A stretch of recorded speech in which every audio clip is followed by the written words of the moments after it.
Hello नमस्कार, very very warm good morning to all of you. Drishtikon IAS में आपका स्वागत है। इस सेशन में जैसा कि हम लोग जानते हैं कि आज के सभी महत्वपूर्ण करंट अफेयर पे चर्चा करेंगे और साथ में उस पे जितने भी प्रैक्टिस क्वेश्चन बन सकते हैं उन सबको भी देखेंगे। तो सेशंस में शुरू से अंत तक हम लोग को कंप्लीट करना है। इसके बाद डिस्क्रिप्शन में इसका पीडीएफ आपको मिल जाएगा, वहां से आप इसे डाउनलोड कर सकते हैं और खुद से सेशन के बाद बनाने का प्रयास कीजिएगा। ठीक है, तो आइए करंट अफेयर सेशन को शुरू करते हैं। आज का जो पहला प्रश्न है वो है, हाल ही में किस जगह को असम के सीएम के द्वारा असम का दूसरा राजधानी बनाए जाने की घोषणा की गई है। तो 26 जनवरी के दिन भी वहां के जो सीएम हैं, सीएम कौन है असम के? हेमंत बिस्वा शर्मा। ठीक है, हेमंत बिस्वा शर्मा।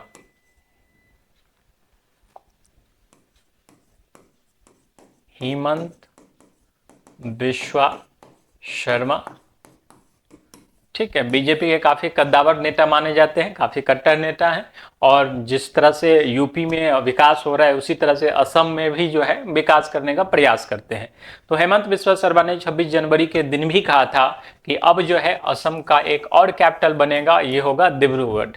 ठीक है, डिब्रूगढ़ को दूसरा राजधानी बनाए जाने के लिए जो है उन्होंने घोषणा किया था। ठीक है, तो आखिर डिब्रूगढ़ क्यों? तो जो असम का हम लोग मैप देखते हैं, ठीक है, ये असम का मैप है और अभी जो कैपिटल है वो इस इलाके में, यहाँ पे इस पॉइंट पे है, दिसपुर में ये कैपिटल है, वहीं से सारा असेंबली वगैरह का सेशन होता है। लेकिन अब जो है इस इलाके में भी जो है ये कैपिटल बनाए जाने की घोषणा की गई है। तो मेन है कि ये ब्रह्मपुत्र, बहुत सारे रीजन दिए और ये ब्रह्मपुत्र का जो है ये फ्लो है। ठीक है, तो दोनों ही किनारे पे आप देख सकते हैं कि असम कितने लंबाई में फैला हुआ है। तो अगर इस वाले एरिया को टारगेट किया जाता है तो इधर का एरिया जो है कंट्रोल करने में थोड़ी बहुत समस्याएं आती थी, इधर के लोग जो है थोड़ा कटा हुआ महसूस करते थे, इसलिए एक कैपिटल जो है इस तरफ डिब्रूगढ़ में भी दिया जा रहा है। ठीक है, तो निश्चित है कि डेवलपमेंट के लिए जो भी कदम उठाए जा सकते हैं हेमंत बिस्वा शर्मा के द्वारा, जो सीएम है उनके द्वारा उठाया जा रहा है। ठीक है, तो अगर हम लोग असम की बात करें तो असम के जो सीएम हो गए, सीएम जान ही गए कौन है? हेमंत बिस्वा शर्मा। ठीक है, गवर्नर है लक्ष्मण आचार्य, नोट कीजिएगा लक्ष्मण आचार्य। स्टेट बर्ड है व्हाइट विंग्ड डक। ठीक है, व्हाइट विंग्ड डक। ठीक है, ये जो है व्हाइट विंग डक जो है यहाँ का स्टेट बर्ड है। ठीक है, हेमंत बिस्वा शर्मा गवर्नर, लक्ष्मण आचार्य बर्ड है व्हाइट विंग डक और करंट कैपिटल जो है करंट में कहाँ है? दिसपुर में है। ठीक है, और नेक्स्ट कैपिटल कहाँ होने जा रहा है? डिब्रूगढ़ में। ठीक है, तो करंट का जो वर्किंग चलता है दिसपुर से और जो है नेक्स्ट वर्किंग चलने वाला है डिब्रूगढ़ से। ठीक है, चलिए अगला देखते हैं, अगला न्यूज देखते हैं हम लोग क्या है। अगला न्यूज है, निम्नलिखित में से कौन फोर्ब्स 50 ओवर 50 लिस्ट में शामिल नहीं है? ठीक है, तो फोर्ब्स पत्रिका की जो है अमेरिका बेस्ड एक पत्रिका है। ठीक है, फोर्ब्स की जो पत्रिका है, कई बार आप नाम सुनते होंगे, फोर्ब्स 50 अंडर 50, फोर्ब्स 40 अंडर 40, इस तरह से जो है लिस्ट जारी करता है, कौन कितना धनवान है, कौन कितना शक्तिशाली, ये सब का लिस्ट जारी करता है अपने सर्वे के हिसाब से। तो फोर्ब्स क्या है? एक न्यूयॉर्क बेस्ड मैगजीन है। ठीक है, न्यूयॉर्क बेस्ड मैगजीन है और ये अपने हिसाब से जो है रिसर्च करके अपना न्यूज वगैरह देता रहता है। तो इसी में फोर्ब्स 50 यानी 50 आदमियों का, 50 इंसानों का लिस्ट जारी किया गया जिसमें ओवर 50, ठीक है, यानी 50 साल से ऊपर के लोगों का जारी किया गया है ये लिस्ट। ये 50 साल से ऊपर की लेडीज में कौन कौन आते हैं जो सबसे रिचेस्ट है, सबसे शक्तिशाली है, जिनका सबसे प्रभावशाली पूरी दुनिया में जिनका प्रभाव है। तो इस लिस्ट में खास ये है कि 3 भारतीय को जो है स्थान दिया गया है। ठीक है, ये 3 भारतीय कौन है? तो एक है उर्मिला असेर, एक है किरण मजूमदार शाह और एक है शीला पटेल। ठीक है, जया बच्चन जो है इस लिस्ट में नहीं आती है, इसलिए जो है आंसर ये हो जाएगा। निम्नलिखित में कौन फोर्ब्स 50 ओवर 50 लिस्ट में शामिल नहीं है? तो जया बच्चन जो है लिस्ट में शामिल नहीं है। उर्मिला असेर कौन है? तो उर्मिला असेर जो है गुजराती स्नैक्स कंपनी की मालकिन है, गुजराती स्नैक्स की मालकिन है और इसने जो है कंपनी के टर्नओवर को हजारों करोड़ तक पहुंचाया है। किरण मजूमदार शाह का नाम आपने पहले भी सुना होगा, ये बायोकॉन की मालकिन है। ठीक है, बायोकॉन नामक कंपनी की मालकिन है और ये बायो फार्मेसी वगैरह में जो है डील करती है, कई हजारों करोड़ों की ये कंपनी है। शीला पटेल कौन है? तो शीला पटेल जो है एडवोकेट है और जो है महिला सशक्तिकरण के लिए जो है हमेशा से लोगों की आवाज को उठाती रहती है। ठीक है, तो 50 का लिस्ट जारी किया जिसमें से 3 भारतीय महिला का नाम आया है, उर्मिला सेन, किरण मजूमदार और शीला पटेल। ठीक है, तो ये याद रखिएगा। ठीक, चलिए अगला देखते हैं। ठीक है, ये उर्मिला सेन है, किरण मजूमदार है और शीला पटेल है। ठीक, चलिए नेक्स्ट है, राष्ट्रीय महत्वपूर्ण खनिज मिशन की शुरुआत किनके द्वारा की गई? ठीक है, कैबिनेट के द्वारा, होम मिनिस्टर के द्वारा, डिफेंस मिनिस्टर के द्वारा या साइंस और टेक्नोलॉजी मिनिस्टर के द्वारा? तो ये तो कैबिनेट का अप्रूवल था 19 जनवरी को। ठीक है, 19 जनवरी को।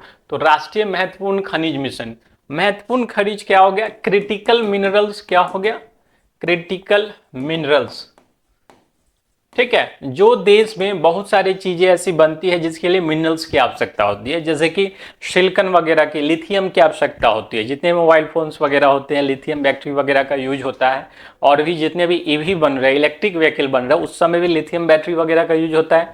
तो उसके लिए लिथियम बैटरी के लिए लिथियम चाहिए। ठीक है, तो ये एक क्रिटिकल मिनरल्स है। इसी तरह से देश में कई सारी मैन्युफैक्चरिंग होती है जिसके लिए महत्वपूर्ण मिनरल्स की आवश्यकता होती है, और भारत सरकार ने इसके लिए आत्मनिर्भर भारत के तरफ जो है, आत्मनिर्भर भारत करने के लिए कि हमको किसी पे डिपेंड नहीं होना पड़े इस मिनरल्स के लिए, इसके लिए जो है मिनरल्स को काफ़ी ट्रांसपेरेंट रखा है। पहले के ज़माने में जो देखते थे मिनरल्स पे कब्जा वगैरह हो जाता था, वो सारा सिस्टम जो खत्म कर दिया गया है। ई ऑक्शन वगैरह किया जाता है ब्लॉक्स का, जो भी मिनरल्स ब्लॉक्स होते हैं, और उसी में राष्ट्रीय महत्वपूर्ण खनिज मिशन की शुरुआत की गई है ताकि और ज़्यादा इसको ट्रांसपेरेंट बनाया जाए मिनरल्स एक्सप्लोरेशन को। इसके साथ ही जो है कुछ और योजना जो पहले लागू की गई थी, जैसे कि काबिल। ठीक है, ये क्या है? खनिज विदेश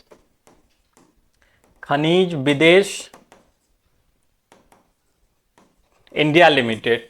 ठीक है, तो ये एक ज्वाइंट वेंचर था जो मिनिस्ट्री ऑफ मिनरल्स है यहाँ का, उसके द्वारा जो है एक ज्वाइंट वेंचर बनाया गया था ताकि अर्जेंटीना से जो है हम लिथियम का एक्सप्लोरेशन कर सकें। ठीक है, वहाँ के गवर्नमेंट से बात करके लिथियम का एक्सप्लोरेशन कर दें। मतलब इंडिया से बाहर भी हमको कोई ब्लॉक मिल रहा है तो वहाँ से भी हम जो है मिनरल्स इकट्ठा कर सके अपने मैन्युफैक्चरिंग के लिए। तो आने वाले समय में क्योंकि चाइना को इंडिया जो है धीरे धीरे अब पछाड़ रहा है, और आने वाले समय में इंडिया दुनिया का सबसे बड़ा मैन्युफैक्चरिंग हब बनेगा। इसके लिए सरकार जो है पूरे जोर शोर से तैयारी कर रही है, और सारे रिपोर्ट्स, चाहे वो वर्ल्ड बैंक का रिपोर्ट हो, IMF का रिपोर्ट हो, वर्ल्ड इकोनॉमिक फोरम का रिपोर्ट हो, सारे रिपोर्ट्स इस तरफ इशारा कर रहे हैं कि आने वाला समय भारत का है। चाहे मैन्युफैक्चरिंग फील्ड हो या फिर नेशनल इनकम की बात हो, सब में जो है भारत का ग्रोथ जो है सबसे ज्यादा हो रहा है। ठीक है, तो भारत जो है आने वाले समय में आत्मनिर्भर भारत बने, इसके लिए जरूरी है कि हर चीज जो है भारत जो है उस फील्ड में सक्षम बने। ठीक है, तो इसके लिए ही राष्ट्रीय महत्वपूर्ण खनिज mission, national critical minerals mission की शुरुआत की गई है कैबिनेट के अप्रूवल के बाद। ठीक है, चलिए अगला देखते हैं। तो कैबिनेट के मुखिया कौन है? तो प्रधानमंत्री जी कैबिनेट के मुखिया होते हैं, प्रधानमंत्री श्री नरेंद्र मोदी जी। ठीक है, चलिए अगला है 10वां साई-फाई साइंस फिल्म फेस्टिवल का आयोजन कहां किया गया है? 10वां साई-फाई, साइंटिफिक साई-फाई का मतलब होता है साइंटिफिक फिक्शन फिल्म। आप जब फिल्म देखते हैं तो देखते हैं जो हॉलीवुड वगैरह का फिल्म रहता है उसमें काफ़ी सारा साइंस टेक्नोलॉजी का यूज किया जाता है। ठीक है, एलियंस आ रहा है, एलियंस जा रहा है, इस तरह का विजुअल इफेक्ट्स है।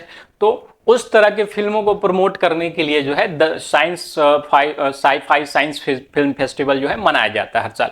ठीक है, तो ये कहाँ पे मनाया जाता है? तो ये मनाया जाता है गोवा में। ठीक है, जो गोवा का जो साइंस और टेक्नोलॉजी डिपार्टमेंट है वो हर साल जो है इसको आयोजन करता है, इसका आयोजन करता है। गोवा की अगर हम लोग बात करें तो गोवा के जो चीफ मिनिस्टर है कौन है? प्रमोद सावंत। ठीक है, जो गवर्नर है क्या है? PS श्रीधरन पिल्लई।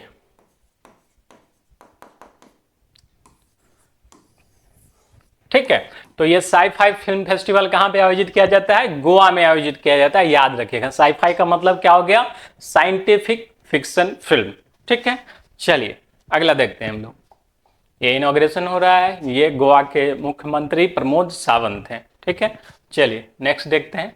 नेक्स्ट क्या है, भारत के सर्वोच्च न्यायालय का स्थापना दिवस कब मनाया जाता है? अभी अभी हाल ही में हम लोगों ने गणतंत्र दिवस मनाया है और लगभग इसी के आसपास जितने भी संवैधानिक संस्थाएं हैं लगभग इसी के आसपास सबका स्थापना दिवस मनता है। ठीक है, तो वैसे भारत के सर्वोच्च न्यायालय का गठन तो हो चुका था सेम डेट में, यानी कि 26 जनवरी 1950 को ही जो है गठन हो चुका था, लेकिन इसका स्थापना दिवस मनाया जाता है 28 जनवरी 1950 को। ठीक है, 28 जनवरी 1950 से जो है सर्वोच्च न्यायालय ने काम करना शुरू कर दिया था, इसलिए 28 जनवरी से जो है हर साल सर्वोच्च न्यायालय का स्थापना दिवस मनाया जाता है। ठीक है, सर्वोच्च न्यायालय का अगर आर्टिकल में बात करें किस आर्टिकल के तहत जो है स्थापना हुआ है, तो 124 आर्टिकल के तहत जो है सर्वोच्च न्यायालय का सुप्रीम कोर्ट का गठन किया गया है। ठीक है, सुप्रीम कोर्ट का गठन किया गया है आर्टिकल 144 के अंतर्गत। ठीक है, अगर हम लोग बात करें कि कितने जज हैं, तो 34 जज हो सकते हैं, जिसमें से एक सीजेआई है और 33 जो है अन्य जज हैं। वर्तमान में सुप्रीम कोर्ट के जो है चीफ जस्टिस कौन है? चीफ जस्टिस ये है संजीव खन्ना। ठीक है, संजीव खन्ना जो 51वें चीफ जस्टिस है। ठीक है, इनसे पहले कौन थे? डीवाई चंद्रचूड़ थे, इनके बाद जो है संजीव खन्ना जो है नए सीजीआई बने, 51वें सीजीआई बने। ठीक है, तो सर्वोच्च न्यायालय का स्थापना दिवस हर साल कब मनाया जाता है? 28 जनवरी को मनाया जाता है। ठीक है, तो दिमाग में कोई डाउट नहीं रखना है। 26 जनवरी 1950 को सर्वोच्च न्यायालय का गठन हो गया था, लेकिन काम करना शुरू किया है कब से? 28 जनवरी से, इसलिए जो है 28 जनवरी को स्थापना दिवस मनाया जाता है। ठीक है, चलिए अगला न्यूज देखते हैं हम लोग। सर्वोच्च न्यायालय है देश की सबसे बड़ी सर्वोच्च संस्था है न्याय के फील्ड में। चलिए, निम्नलिखित में से किस संस्था के द्वारा आई स्पोर्ट पोर्टल शुरू किया गया है? ठीक है, आई स्पोर्ट पोर्टल। तो आई स्पोर्ट का जब तक फुल फॉर्म आपको पता नहीं होगा तब तक इसका आंसर आप नहीं बता पाइएगा। तो आई स्पोर्ट पोर्टल का फुल फॉर्म क्या होता है? Integrated SEBI portal for technical glitches. ठीक है, तो नाम से ही स्पष्ट है, फुल फॉर्म पता है, integrated SEBI portal for technical glitch. तो ये कौन बनाएगा? इसको सेबी के द्वारा ये शुरू किया गया है। ठीक है, सेबी के द्वारा शुरू किया गया। सेबी की अगर हम लोग बात करें, सेबी क्या है? सेबी फुल फॉर्म क्या होता है सेबी का? Securities and exchange board of India. ठीक है, securities and exchange board of India. तो देश भर में जितने भी शेयर मार्केट है, जितने भी स्टॉक मार्केट है, सबको रेगुलेट करने वाली एकमात्र संस्था है वो है सेबी। ठीक है, उसी तरह से यहाँ पे और देख लेते हैं, इंश्योरेंस सेक्टर को कंट्रोल करने वाली कौन सी संस्था है? तो वो है इरडा। ठीक है, insurance regulatory and development authority of India. Banking क्षेत्र की बात करें कि बैंक को कौन रेगुलेट करता है? तो आरबीआई। ठीक है, रिजर्व बैंक ऑफ इंडिया जो है बैंकों को कंट्रोल करता है। ठीक है, तो सेबी क्या काम करता है? स्टॉक मार्केट को कंट्रोल करता है, रेगुलेट करता है। अब उसमें होता क्या है, कभी कभी टेक्निकल चीजें की वजह से कंपनी को नुकसान हो जाता है या फिर किसी कस्टमर को नुकसान हो जाता है, तो ऐसे चीजों की रिपोर्टिंग करने के लिए कि इसका रिपोर्ट हम सेबी तक पहुंचाए कैसे, कि ये टेक्निकल ग्लिच था, उस आदमी का फॉल्ट नहीं था, तो इसके लिए ही सेबी ने क्या किया है? आई स्पोर्ट पोर्टल का शुरुआत किया है। इस पे जाकर के कस्टमर जो है अपनी शिकायत को दर्ज कर सकता है कि ये टेक्निकल खामी था। ठीक है, तो आई स्पोर्ट पोर्टल किससे जुड़ा हुआ है? सेबी से जुड़ा हुआ है। ठीक है, सेबी का स्थापना कब हुआ है? 12 अप्रैल 1988 को। करंट चीफ कौन है? अभी वर्तमान में मुखिया कौन है? तो माधवीपुरी बुच।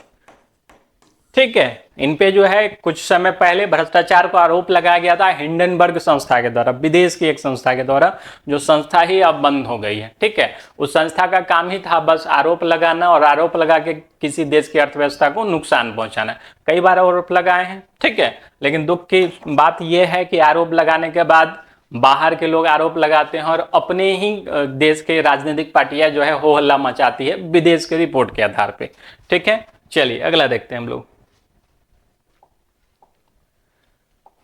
अगला है सेबी की स्थापना किस वर्ष हुई? ठीक है, तो सेबी की स्थापना के बारे में बताए हैं, अभी करंट में किस 1988 में हुई थी। ठीक है, 12 अप्रैल 1988 को स्थापना हुई थी। करंट चीफ कौन है? माधवीपुरी बुच। ठीक है, चलिए, securities and exchange board of India इसका फुल फॉर्म होता है। अगला है, किस मंत्रालय द्वारा ई पहचान पोर्टल शुरू किया गया है? ई पहचान किस मंत्रालय के द्वारा शुरू किया गया है? तो हाल ही में जो है टेक्सटाइल मिनिस्टर गिरिराज सिंह के द्वारा, ठीक है, टेक्सटाइल मिनिस्टर कौन है? गिरिराज सिंह। गिरिराज सिंह के द्वारा क्या किया गया है? हैंडलूम कॉन्क्लेव का उद्घाटन किया गया। ठीक है, हैंडलूम कॉन्क्लेव नई दिल्ली में। ठीक है, नई दिल्ली में इसका आयोजन किया गया और यहीं पे इसी हैंडलूम कॉन्क्लेव में जो है, जो बुनकर है, जो वस्त्र बुनने का काम करते हैं, जो हैंडलूम उद्योग से जुड़े हुए हैं, उन सब के लिए ई पहचान पोर्टल का शुरुआत किया गया है। ठीक है, हैंडलूम बुनकर विभाग से जुड़े हुए सभी लोगों के लिए जो बुनने के काम में, बुनने के उद्योग में लगे हुए हैं। ठीक है, तो ई पहचान पे क्या किया जाएगा? उन सबको पहचान किया जाएगा और बहुत सारी योजना भारत सरकार के द्वारा चलाई जा रही है ताकि टेक्सटाइल उद्योग का विकास हो। ठीक है, तो कृषि पे आधारित ये दूसरा सबसे बड़ा उद्योग है टेक्सटाइल उद्योग। ठीक, चलिए अगला देखते हैं। ये हैंडलूम कॉन्क्लेव है, डॉक्टर अंबेडकर इंटरनेशनल सेंटर में जो है इसका उद्घाटन किया गया था गिरिराज सिंह के द्वारा। ठीक है, चलिए अगला है, वर्तमान में टेक्सटाइल मिनिस्टर कौन है? ठीक है, तो राजनाथ सिंह क्या है? अभी राजनाथ सिंह है रक्षा मंत्री। अमित शाह गृह मंत्री। नरेंद्र मोदी जी तो ये सर्वे सर्वा है प्रधानमंत्री, और गिरिराज सिंह है टेक्सटाइल मिनिस्टर। ठीक है, गिरिराज सिंह क्या है? टेक्सटाइल मिनिस्टर है। ठीक है, चलिए अगला है, भारत की पहली कंपनी कौन सी है जिसने हाइड्रोजन ट्रांसपोर्ट पाइप्स के निर्माण की घोषणा की है? ठीक है, तो हाइड्रोजन पाइप्स निर्माण की घोषणा, आखिर इसकी क्या खास बात है इस हाइड्रोजन पाइप में जो कोई कंपनी नहीं बना पा रही है? ठीक है, क्यों इतना समय लग रहा है? तो जब हाइड्रोजन का अणु, ठीक है, हाइड्रोजन स्टील से रिएक्ट करता है तो क्या करता है? स्टील्स के अणु को कमजोर कर देता है। ठीक है, कमजोर कर देता है। नॉर्मल पाइप में अगर स्टील का पाइप दिया जाएगा तो क्या होगा? हाइड्रोजन अणु मिल करके स्टील से मिल करके क्या करेगा? स्टील के अणु को कमजोर कर देगा और पाइप जो है लीक कर जाएगा या वहां से खत्म हो जाएगा। तो वैसे कंडीशन में और कई सारे टेस्टेज, कई सारे प्रोसेस से गुजरना पड़ता है इस पाइप्स को, और एक ही मात्र कंपनी है जिसने घोषणा किया है, दावा किया है कि हमने वो ट्रांसपोर्टेशन के लिए पाइप बना लिया है और बहुत ही जल्द जो है हम लोग मार्केट में इसको लॉन्च करेंगे। वो है टाटा के द्वारा। ठीक है, टाटा जानते ही, जमशेदजी टाटा के द्वारा ये शुरू किया गया था, टाटा इंडस्ट्रीज। तो टाटा इंडस्ट्रीज जो है पहली ऐसी कंपनी है जिसने हाइड्रोजन ट्रांसपोर्ट पाइप्स की बनाने की घोषणा की है। ठीक है, चलिए तो आने वाले समय में जितना भी इलेक्ट्रॉनिक व्हीकल है, ठीक है, और हाइड्रोजन से भी चलने वाली बहुत सारी गाड़ियां आ रही है अभी मार्केट में। अभी बस शुरू हुआ था, रेलवे में इसका एक्सपेरिमेंट किया जा रहा है, छोटे छोटे व्हीकल्स में इसका यूज किया जा रहा है। तो आने वाले समय में हाइड्रोजन एक स्वच्छ फ्यूल के रूप में मार्केट में उपलब्ध होगा, जिस तरह से सीएनजी वगैरह काम कर रहा है। ठीक है, चलिए अगला है, world neglected tropical disease day कब मनाया जाता है? ठीक है, तो उससे पहले जानते हैं कि ये नेग्लेक्टेड ट्रॉपिकल डिजीज है क्या? ठीक है, NTD क्या है? NTD। ठीक है, तो वैसा रोग जिसका इलाज संभव है, ठीक है, जिसका इलाज किया जा सकता है, लेकिन जो विकासशील देश हैं, जो गरीब देश हैं, वो चाह करके भी उस तरफ ध्यान नहीं दे पाते हैं, और जो विकसित देश हैं वो भी उस चीज को इग्नोर करते हैं। वैसी बीमारियां जिनका इलाज है लेकिन मजबूरन उसको इग्नोर करना पड़ता है, वो बीमारियां किस में आती है? नेग्लेक्टेड ट्रॉपिकल डिजीज में। और खासकर ये डिजीज जो है साउथ अफ्रीका में, अफ्रीकन कंट्रीज में जो है काफी भरा हुआ है। ठीक है, जैसे NTD में क्या आ जाएगा? चिकनगुनिया आ जाता है, चिकनगुनिया। ठीक है, डेंगू आ जाता है। ठीक है, लेप्रोसी आ जाता है। ये सब डिजीज जो है सबका इलाज है, लेकिन क्या है? तो ये इसको इग्नोर करना पड़ता है उन कंट्री में, क्योंकि वो कंट्री जो है गरीब है और बहुत सारा उसमें पैसा इन्वेस्ट होगा, तो चाह कर भी कंट्री जो है नहीं कर पाती है। ठीक है, तो विकासशील देशों की ये सबसे बड़ी समस्या है, निग्लेक्टेड ट्रॉपिकल डिजीज। तो WHO के द्वारा हर साल क्या किया जाता है, 30 जनवरी को, ठीक है, 30 जनवरी को नेग्लेक्टेड ट्रॉपिकल डिजीज के रूप में मनाया जाता है हर साल। ठीक है, चलिए NGT 30 जनवरी को वर्ल्ड NTD डे मनाया जाता है। ठीक है, किसके द्वारा, तो WHO के द्वारा मनाया जाता है। WHO की अगर हम लोग बात करें, world health organisation,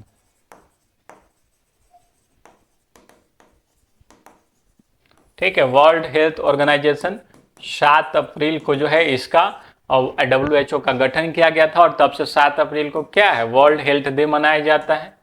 world health day मनाया जाता है। WHO के चीफ कौन है, अभी चीफ है टेड्रम एडेनम घेब्रेयेसस। ठीक है, घेब्रेयेसस, ठीक है, टेड्रम एडेनम घेब्रेयेसस WHO के चीफ है। 7 अप्रैल को इसका गठन हुआ था, इसलिए 7 अप्रैल को वर्ल्ड हेल्थ डे मनाया जाता है। ठीक है, चलिए अगला देखते हैं। चैट GPT में GPT का फुल फॉर्म क्या है। ठीक है, तो अभी पूरे दुनिया में जो है आर्टिफिशियल इंटेलिजेंस का चर्चा हो रहा है, जो कृत्रिम बुद्धिमत्ता जो है पूरी दुनिया पे हावी हो रही है। धीरे धीरे बहुत सारे मोबाइल एप्लीकेशन, बहुत सारे सॉफ्टवेयर जो है इस फील्ड में डेवलप किए जा रहे हैं। आर्टिफिशियल इंटेलिजेंस है क्या, तो नॉर्मल कंप्यूटिंग में क्या होता है कि हम जो जानकारी प्राप्त करना चाहते हैं वो दिए और हमको जानकारी मिल गया। जैसे गूगल वगैरह में क्या है, सिंपली हम किसी स्टेट का चीफ मिनिस्टर का नाम जानना चाहे वो बता देगा। लेकिन आर्टिफिशियल इंटेलिजेंस का मतलब क्या है कि वो सजेस्ट करेगा, आप जितना उससे बातचीत किए रहेंगे पहले में, उसके हिसाब से एनालाइज करके आपके अगले प्रश्न को भी जो है वो भाप जाएगा, और वो बताता है कि ये जो है इस प्रश्न का उत्तर ये है, और आपको जो है इस प्रश्न इस तरह से करना चाहिए। जैसे आप कोई किताब पढ़ रहे हैं, उसको सिनॉप्सिस में कन्वर्ट करना है, तो 2 मिनट में वो सिनॉप्सिस में कन्वर्ट करके दे सकता है। ठीक है, तो आर्टिफिशियल इंटेलिजेंस एक तरह का कृत्रिम बुद्धि है। ठीक है, और इसको प्री ट्रेनिंग देना पड़ता है, बहुत सारे प्रोग्रामिंग्स करने पड़ते हैं, बहुत सारे कोडिंग करना पड़ता है। तो इसी तरह दुनिया में जो पहला मोबाइल एप्लीकेशन इसमें आ गया था, ठीक है, वो चैट GPT है, अमेरिका के द्वारा बनाया गया था। ठीक है, चैट GPT का जो फाउंडर है वो कौन है, Sam Altman. Sam Altman, company का नाम है ओपन AI। सबसे ज्यादा पॉपुलर जो आर्टिफिशियल इंटेलिजेंस बेस्ड एप्लीकेशन है वो चैट GPT है। ठीक है, इसमें GPT क्या है, तो जेनरेटिव प्री ट्रेनिंग ट्रांसफॉर्मर। ठीक है, जेनरेटिव प्री ट्रेनिंग, पहले से ट्रेनिंग दिया हुआ ट्रांसफॉर्मर। ठीक है, आपके प्रश्नों को जो है पहले से उसको फीड किया हुआ है कि हेलो का जवाब क्या देना है, किस बात का क्या जवाब देना है, पहले से ट्रेनिंग दे रखा है उसको। ठीक है, तो चैट GPT का फुल फॉर्म होता है, GPT का फुल फॉर्म है जनरेटिव प्री ट्रेनिंग ट्रांसफॉर्मर। ये न्यूज में क्यों है कि अभी इसका तोड़ आ गया है। चाइना के द्वारा जो है एक और एप्लीकेशन बनाया गया है जिसका नाम है डीप सीक। ठीक है, इसको बनाया गया लियान वेनफेंग के द्वारा। चाइना के हैं लियान वेनफेंग, और इन्होंने जो है मात्र 2 साल के भीतर इस एप्लीकेशन को तैयार किया है, और चैट GPT को बनने में 10 साल लगे थे। ठीक है, इस कारण से अभी पूरी दुनिया में न्यूज में चल रहा है।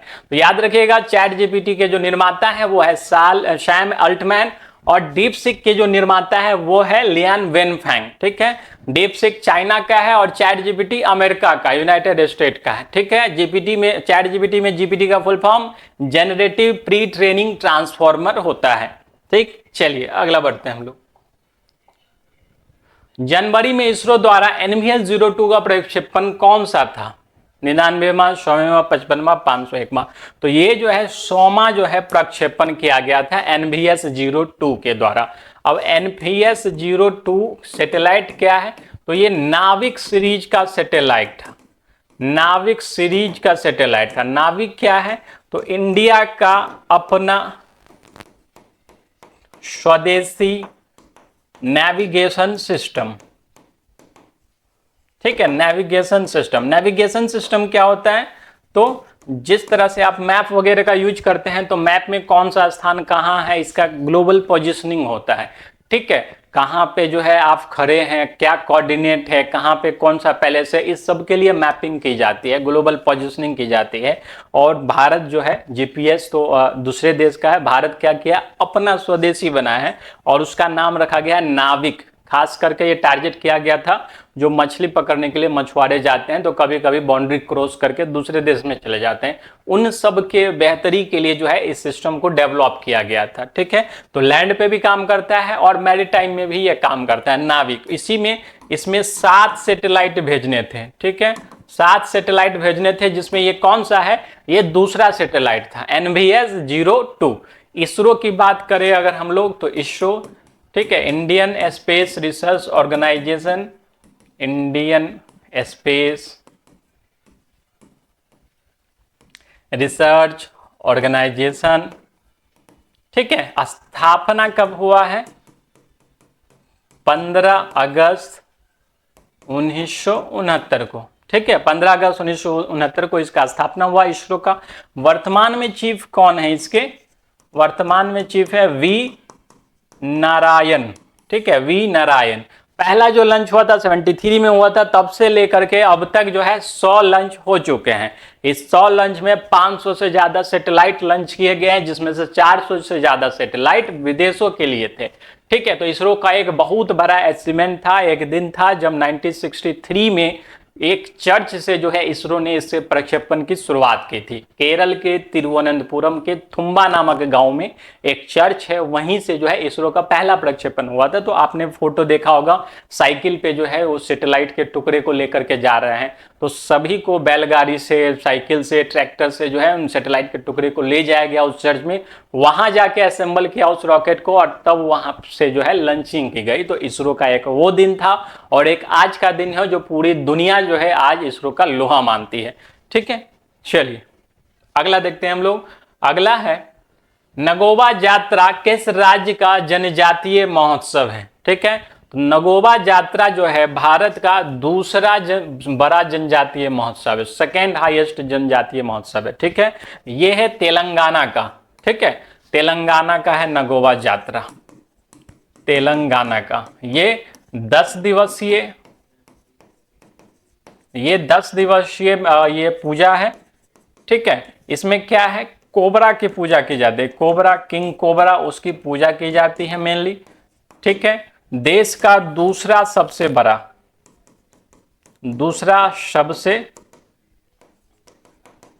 बड़ा जो है ये नगोबा यात्रा, ये जनजातीय महोत्सव है।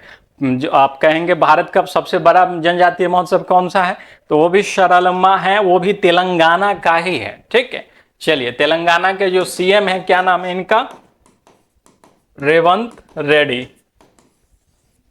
ठीक, चलिए अगला देखते हैं।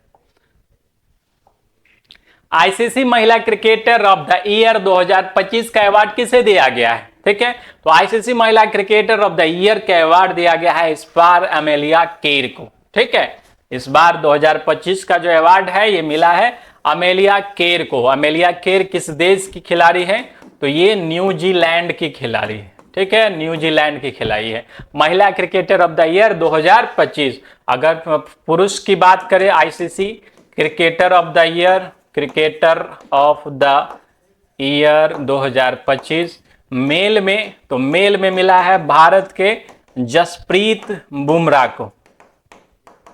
जसप्रीत बुमराह को ये अवार्ड दिया गया है। ठीक है, चलिए तो ये है अमेलिया केर, न्यूजीलैंड की खिलाड़ी है, और ये हैं जसप्रीत बुमराह। ठीक है, अलग अलग चीजों में स्मृति मंधाना और हरदीप सिंह को भी जो है आईसीसी का अवार्ड दिया गया है। ठीक है, तो आज का जो है एक करंट अफेयर का सेशन है, इसका पीडीएफ आपको डिस्क्रिप्शन में मिल जाएगा। अगले दिन हम लोग बजट सेशन के साथ जो है और सेशन लेकर के आएंगे। नेक्स्ट वीडियो में हम लोग फिर से मिलेंगे, तब तक के लिए धन्यवाद।